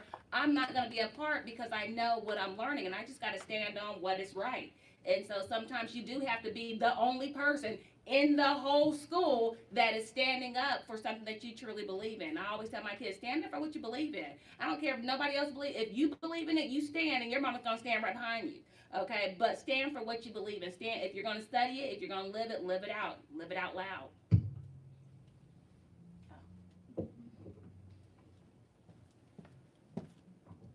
I was gonna say, I have an example, like when I was in college and I first got saved and I met Apostle Mike, he was telling me, you know, Bianca, you need to be by yourself because you're not strong enough right now to still hang out with the people you're hanging out with and not fall. Right. So that was hard for me because, you know, I'm an only child, so I like being around different people. So it was hard for me, but I wanted the Lord more. So I remember being in my dorm room and, you know, a few of the people were talking about going to the club and whatever. And they were like, do you want to come? I was like, no, I'm not coming. So I went on back to my room and I was literally by myself. And the hallways were quiet and everything. And it was hard, but I was like, it's okay. You know, I want the Lord more. So it's, you know, it's not really easy, you know. But like I said, I wanted the Lord more. I'm like, I'd rather have the Lord than be out there with you all doing stuff I know I have no business doing.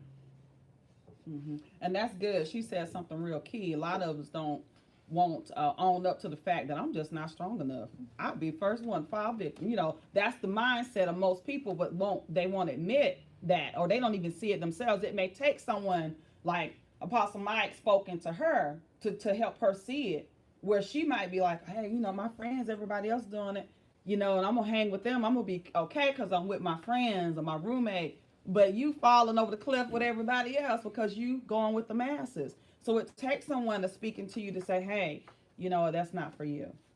You might get it. We, you know, as parents give it to you. People that care about you will tell you where you are, but it takes someone who's spiritually sound to be able to speak into you to get you to wake up. Because not everybody's going to recognize or admit, no, that's not for me. Just like we talk about someone who drinks alcohol. Now the Bible talks about strong drink or wine, or they had wine, but it was not the alcohol that you hear people getting sloppy drunk over, or they say piss drunk over nowadays. It wasn't like that. Some were drinking it for that purpose, but others it was more of a righteous, a biblical component to it. And okay, but with drinking, a lot of people can't do that. Some can just have a glass of wine for dinner and that's just it.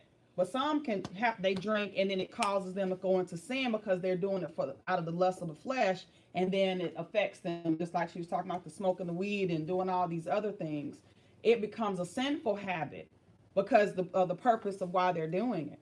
Everybody's not strong enough to just have one glass of wine or drink, and I'm not condoning that you do it, because you are called to live a standard at a higher standard. Because if you're ministering and you're trying to be an example to people who are very weak or babes in understanding what it means to live righteously and holy before God, there's a standard you have to set. So even though you may be strong enough to take a glass for dinner, that person who's not strong will see you doing it and is like, wait a minute.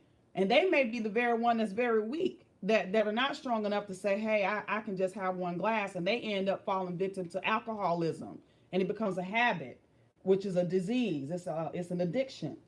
Okay, so you have to make a choice. What kind of example am I setting before? If I'm a leader and I want to make sure I'm helping to deliver other people so that they're not bound by their sin or their weaknesses, the things that can lead them into death, then be careful about the choices that you make. Everybody's not called for that. But if you are called for that, yes, there is a certain standard you have to live. So you can't go hang and if like some people, this is what I hear misused a lot in scripture. People don't understand. Jesus went to the clubs. He was the sinners. But he was Yeshua. We're supposed to be in his image and likeness, but we got a long way to go. Anybody feel like they're where Yeshua is? 100%. And can hang and handle all the pressure that's coming. We're not there yet. We're still learning and growing. Just like you guys are still being trained what? Up. Trained up, right? So until you get to a place where you're strong enough and you say, hey, I've been called to go and be in this setting around these people, these peers to be a light and a witness to help deliver them, you should not be in those circles. Because if your purpose for being around them is not to, if it's not to, hey, Lord gave me a word, and you led by the Holy Spirit to speak into them, you shouldn't be partaking in their activities or around them. Because guess what? They see a crowd and you in it. What is everyone gonna assume? That you just like the rest of them. Because especially if your habits are not proving otherwise. If you're not standing out to say, hey, I'm coming here to mentor you or minister to you or give you a word or be that light or that witness. Because if you laughing and going on, carrying on doing the same thing that crowd is doing, you're just like the crowd. Birds of a feather flock together, right? So you have to be very mindful and grow spiritually. Train yourself up spiritually. It's an ongoing process. It never stops, right, adults? Because our peer groups just change from age to age. When I say by that, right now in your youth, but then there's young adult, then there's adulthood. Even in adulthood, we have peer groups, right, adults? That we have the same things that we have to work through. And live according to scripture and staying strengthened by the word so that we know the example we're supposed to carry forward to help others deliver. It does not stop, kids. Can't just open the Bible and say, I read it in a year. Hey, I'm good. Get out there and get tested and see. You'll find out. Right? Can I share something really quickly? And I was off, because I was reading the Willie Lynch letters that I have to teach this week. And just going back to how what we're doing right now is training your minds. For over 1,000 years, we have been taught to be strong individuals, but weak in the mind. But now we're having to reverse everything that we've learned, everything that's flowing through our bloods, all of this stuff we're having to relearn. And so now you have a strong woman, you have strong black men who are trying to teach you who you are. And if you grab hold to everything that we're teaching you, you are going to go so much further. We're still dealing with things that we're still trying to chop down in our minds because we've always been taught, look pretty on the outside, but not have it together on the inside. But now we're reversing that thing. Get it together up here because you already have what it takes on the outside. But that's really good or whatever. Take what we're telling you. And guys, and I always tell my kids, y'all are supposed to go so much further than where we are right now. Y'all are supposed to be so much further. And so keep moving, keep building yourself. Read. Okay, that's all I want to say. Last thing, kids, one of the common themes or the common theme or topic that we talked about today is essentially popularity, fitting in the in crowd.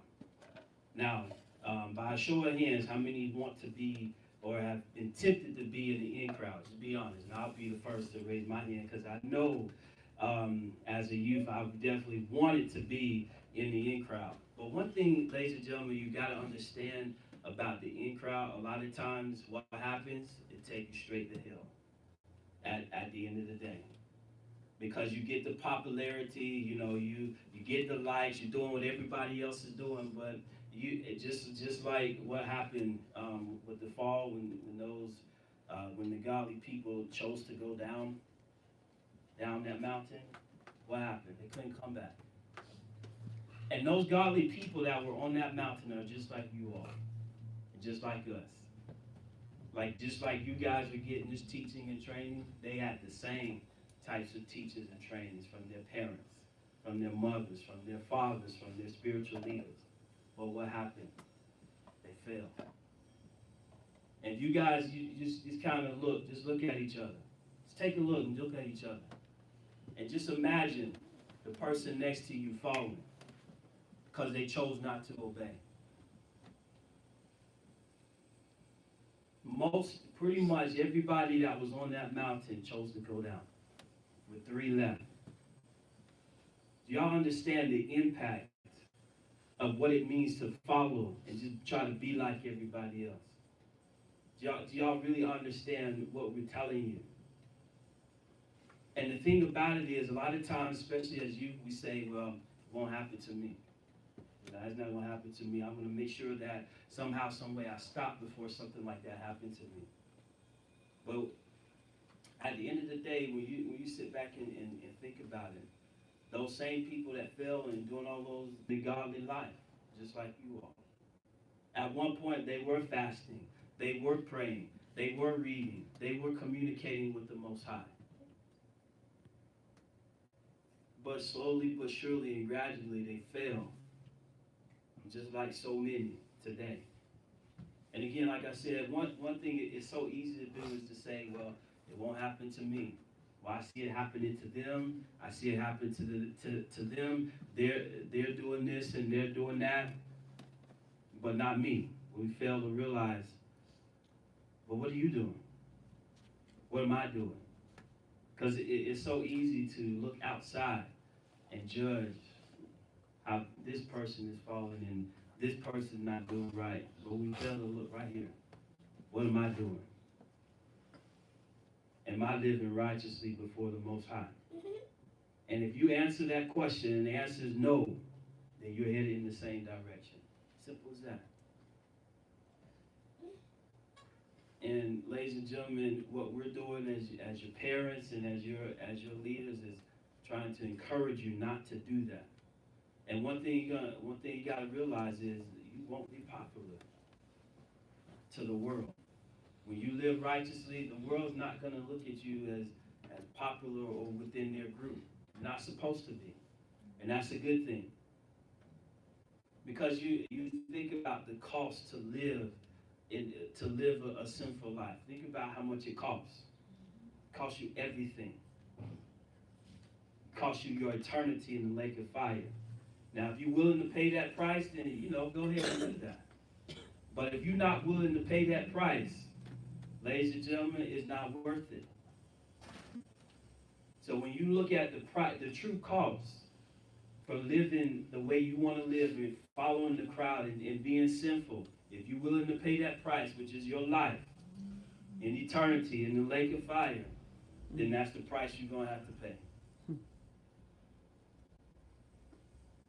And so many times we only look at it for the momentary. Just look at it, this is fun, right now. And we think, okay, I'm going to go back and I'm going to get out of it. No, it doesn't work that way. I told my kids, I had a cousin, 16 years old. She went to a club. Someone spiked her drink. Spike means that they put some type of drug or substance in there, okay? Somebody put something in her drink. She had no idea. By the time she walked out of that club at 16 years old, she passed out and she died, just like that. And the thing about it, ladies and gentlemen, she had no idea that would be her last night. And the thing about sin we gotta realize is you don't know when your time will be. For some, they do something one time and that's it. They think that them having a good time that one time and then it's over. Life is over. And it's just like that. And you don't realize it. But all you see is, I'm just going to go have a good time. I just want to be popular. I just want to see what it's all about.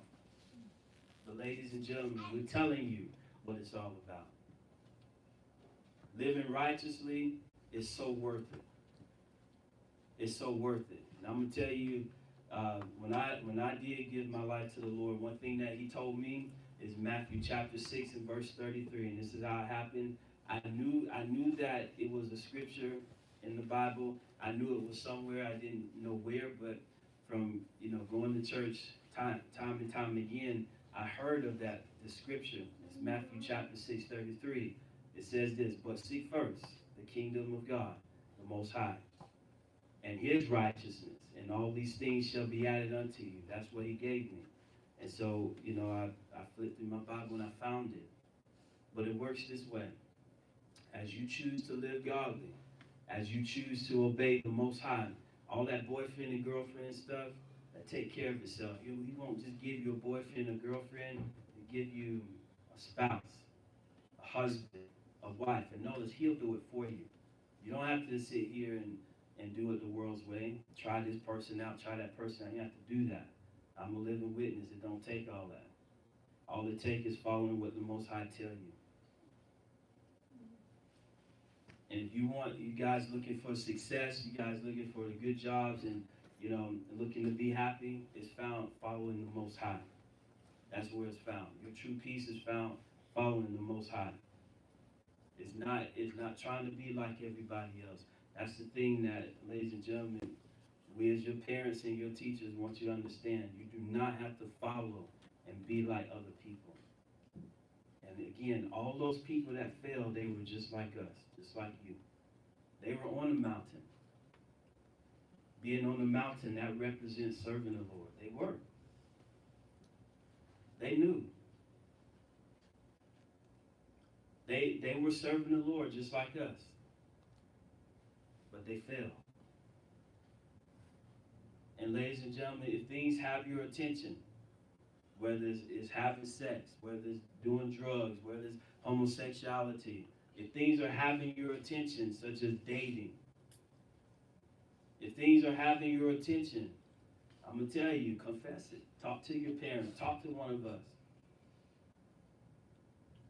Because at the end of the day, if it has your attention, just like those that fell, it's going to grab you.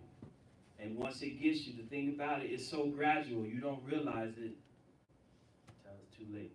It's already done. You're already there. And the thing about it is, you don't know. You can never say that, I'm going to try it and then I'm going to come back. Because those people thought they were coming back. They didn't make it. And that's the thing about, one thing that sometimes we don't realize about hell is we think, no, just those people that are killing people, those bad, what we call bad people, the murderers, the drug addicts, the rapists and all that going to hell. People that go to church just like us go to hell too. People that pray, people that fast, people that preach, they go to hell too. And the thing about, ladies and gentlemen, you guys are so much valuable than that. Following the ways the ways of the world, you guys are so much valuable. And I'm gonna tell you, this is how we know that you guys don't have to submit. One of the things that the Lord tells us about you all and tells us about us as his people, he says, greater, can anybody complete it? Is he. Come on. On the inside of who? Of you all. Then what? He that's in the world. In other words, the greater one is in you guys. That sin, that lust, those fleshly desires, they're not greater than the Most High. They're not greater. They may appear to be greater. The sinful things may seem to be flashy and out there, like it's all worth it, but it's really not. What the Most High has for you is so much greater. As Miss Bianca was saying about not being stronger, she had to feed what the Most High was telling her to do. That's how it works. You guys, you got to be careful what you're feeding. Some of us, we're looking at stuff we're not supposed to be looking at. Looking on your cell phones, things you shouldn't be looking at. So if you're looking at things on your phone, on your internet, on television, behind your parents' back, you're going to fall. Plain and simple, you're already falling. If you're doing those things, you're already falling. It's already happening to you. It's not that it's going to, it's already happening. You're in process. Mm-hmm. So if you're doing things you shouldn't be doing, you're going to have to stop. And notice, it's you have to do it. Because your parents can take your phone and you can still access stuff. Because nowadays the social media and the internet, these things it's so out there, so prevalent, it's so out there and accessible that you don't even, you personally don't have to have a phone. You got people at school that have phones that we have no idea about. But ladies and gentlemen, you have to stop it. So if you're feeding it, you got to stop feeding it. Because as long as you are feeding these evil desires, as long as you're feeding sin, it's just going to get stronger and stronger and stronger. You have to be willing to say, I'm not doing it. I'm better than that. I value myself more than going to the lake of fire. I value myself more. I'm better than that. And that's one thing you guys, you have to realize. So if you're doing things you're not supposed to be doing and you think it's okay, it's not okay. It's not okay. But I'm gonna say one last thing going on, and then we'll move towards the close of this. I'm gonna give you a little something, guys, because I want you to understand the realness of this. We don't want the messages that we give you here just to be, oh, okay, we're going just, all right, let me get through this series. We want this to really pierce your heart. What does that mean, piercing your heart? The what? To stay with you. You carry this teaching, this word, this wisdom with you, always. Because guess what happens? I'm going to give you an example of me. I grew up in the Baptist church, and then we transitioned over and went to another church in Atlanta. I've told some of you guys about this. Strong teaching there. It was a huge church. There was a strong youth ministry there. I got a lot of information. I'm going to say information about how to live, and I was, caught up with the other kids. Hey, this was great. It's a great ministry, and my parents kept me involved, went to the camps every summer, youth camps, kept me up there around those kids. But guess what? As soon as I left home, went off to college, I got caught up in the lustful desires and living. Why do you think that happened? I know why. Today I understand more. Why do you think that happens for some? It did not pierce my heart. What is the pierce in the heart? Pierce in the heart means it's doing what? It's not just, oh, I felt something. It's what? It's sticking with me, but it's to a point where I value serving the Lord and then having an understanding. See, you guys are different.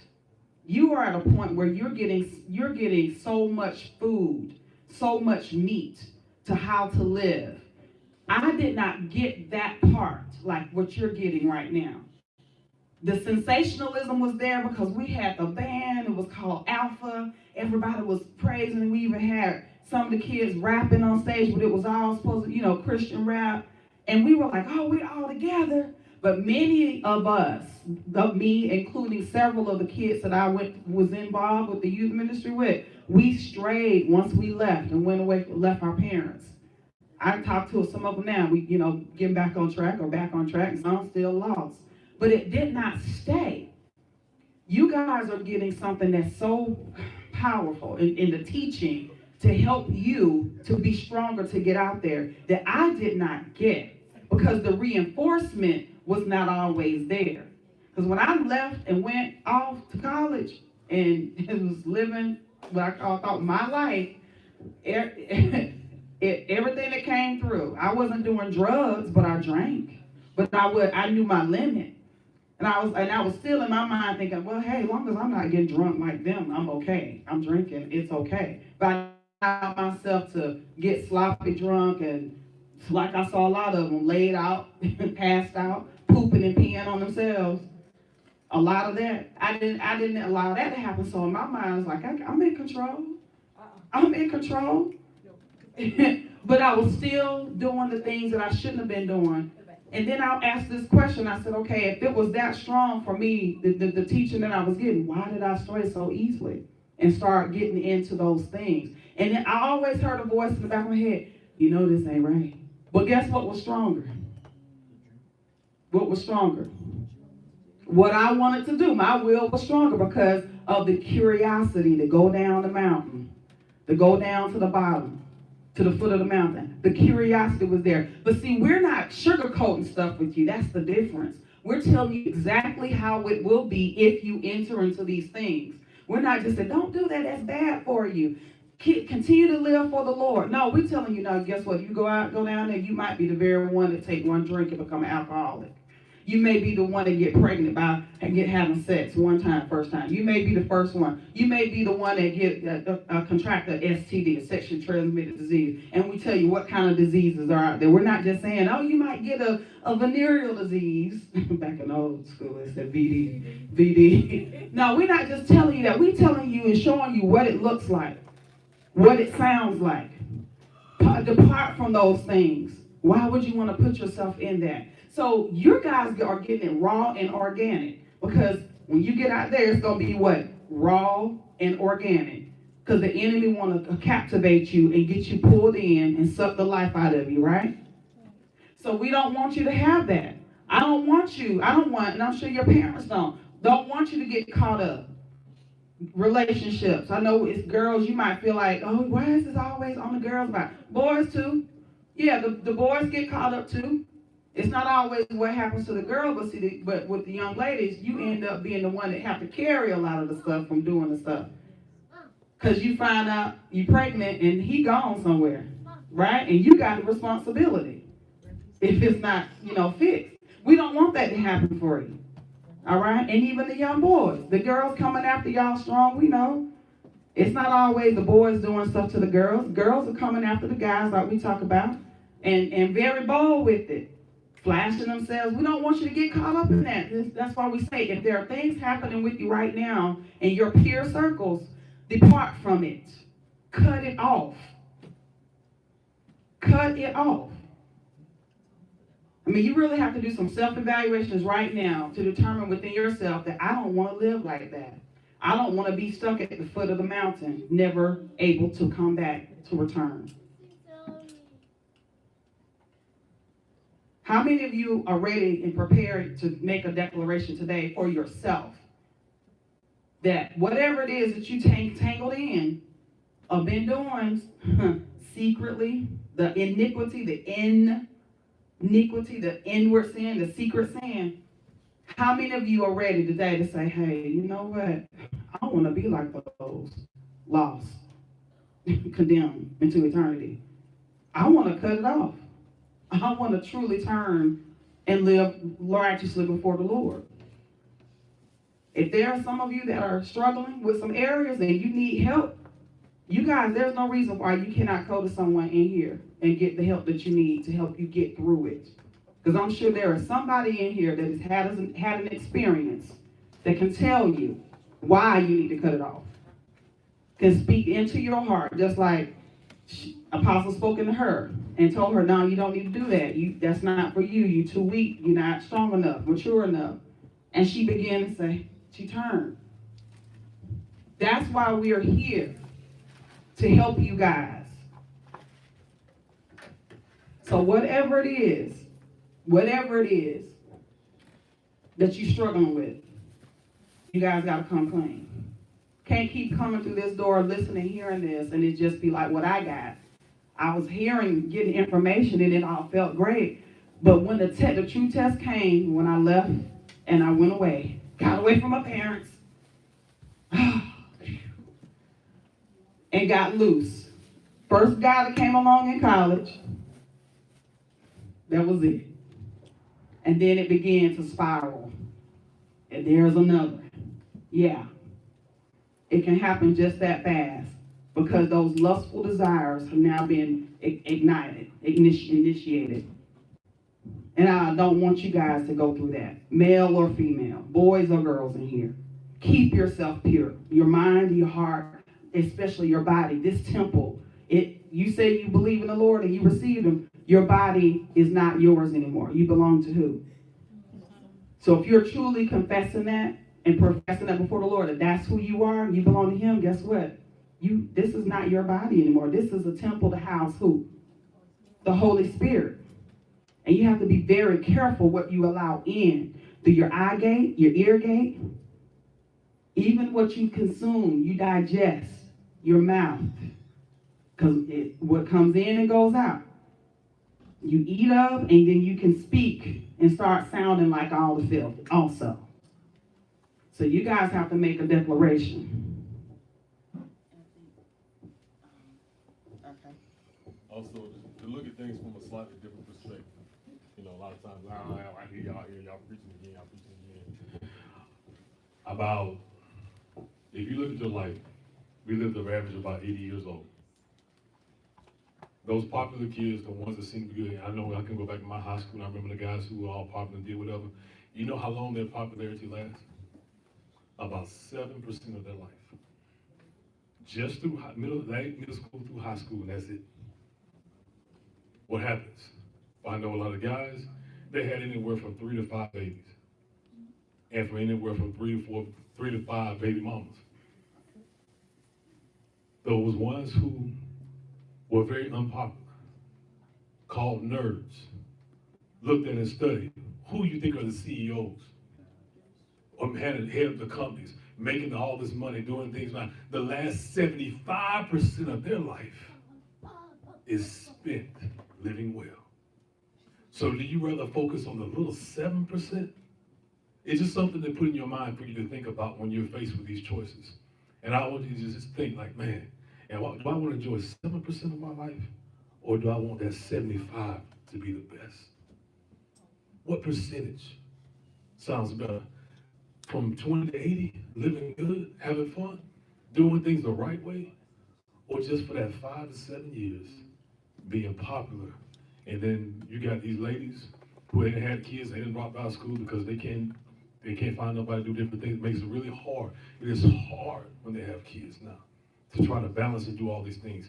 And these guys play, even in college, one of the running backs, dude had 5 kids at that time. I'm pretty sure he done added to the list by now. I talk to my boys about stuff like this all the time. Saquon Barkley, the guy who went in the NFL, went second round, had a baby the day before the draft. You think that girl didn't know what she was doing? That's $1 million baby she put down on a deposit. She made sure she got pregnant because she knew the man was destined for money. That's $1 million baby. You know, he got to pay her from his multi-million-dollar contract. Whether he keep her or don't, she got him. This is the realistic part of life. Go back and look at those guys who were so popular in school, they didn't do their work, didn't do it. Most of them were amazing athletes, and they never even made it to college. They couldn't even get in junior college because they didn't have the grades, because they spent so much time trying to be popular. Most of them drop out of high school. So do you want that 7%, or do you want the 75%? Those ones who learn to study, to read, to discipline themselves. Even though I don't care much for the guy, because his point of view, but look at Bill Gates. You think he was popular in high school? He was a nerd. It's the ones that learn to discipline themselves, to study, to learn, to get what get what they want. Those are the ones that enjoy that 75% of their life. So yeah, it's a little bit of a sacrifice. Yeah, trust me, whatever you feel you're lacking or missing in that last 75% of your life, you will make up in abundance. So anytime you're faced with a choice, I want you to think about that. Do I want the 7% or do I want the 75%? And I'm pretty sure that 75 is a whole lot better than that little 7% of having that little bit of moment in your life. Because that's all it is, a moment. Amen.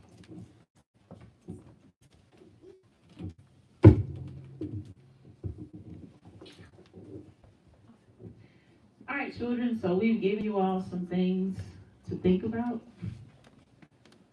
All right, so we're just trying to make sure that you stay focused the whole time, and it's a daily thing.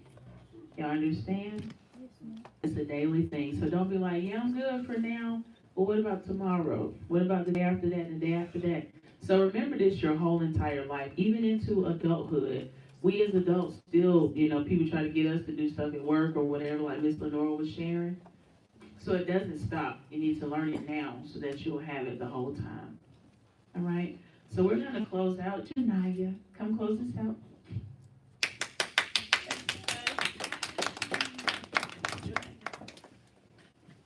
All right, y'all can stand up because y'all been sitting for a long time.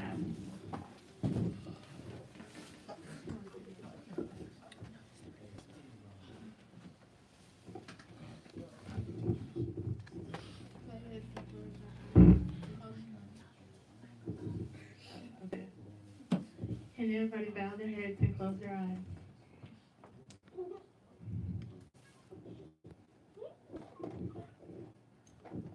Lord, thank you for allowing us to all gather today and get here safely. Thank you for waking all of us up and getting here safe and sound. I hope that we have a good word today and get the wisdom and knowledge that we need on today. And that everybody gets the answers that they need.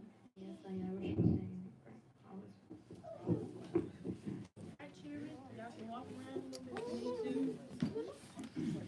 the blood flowing through your legs? Um,